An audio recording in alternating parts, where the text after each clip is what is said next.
আসসালামু আলাইকুম রহমতুল্লাহি ওবারাকাতুহু।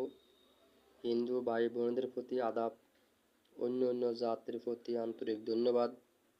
আমি আজকে আপনাদের মাঝে যে একটা উপদেশ নিয়ে আসছি, সেই উপদেশটা হচ্ছে আপনাদের মাঝে যে একটা ফল নিয়ে আসছে দেখছেন, সেই ফলের নামটা হচ্ছে জলপাই।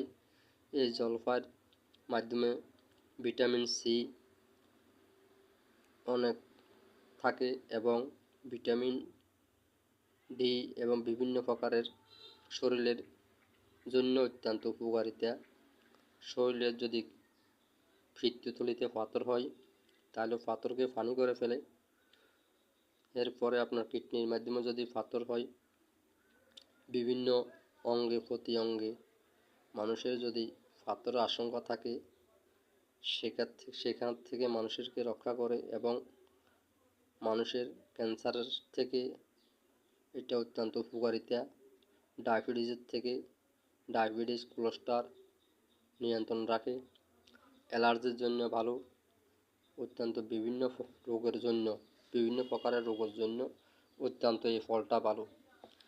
এবং আমাদের মাঝে আল্লাহ রব্বুল আলামিন সৃষ্টিকর্তা আমাদেরকে বিভিন্ন ফলের মাধ্যমে ওষুধ দান করেছেন।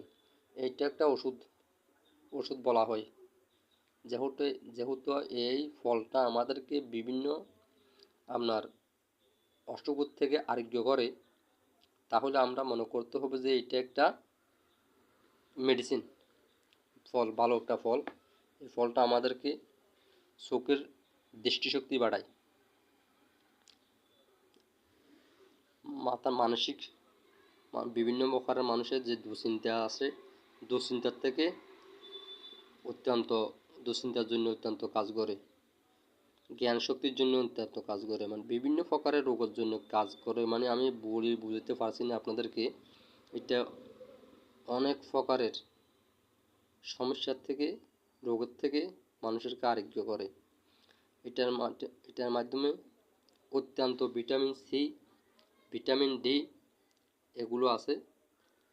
যাদের কোলেস্ট্রল আছে, যাদের থলিতে পাথর জমার আশঙ্কা আছে, যাদের ক্যান্সারের ঝুঁকিপূর্ণ দেখা যাইতেছে, যাদের দৃষ্টিশক্তি কম এবং যাদের হাঁটুতে কোমরে ব্যথা করে, অঙ্গ প্রতি অঙ্গ ব্যথা করে, তাদের জন্য এই ফলটা অত্যন্ত উপকারিতা।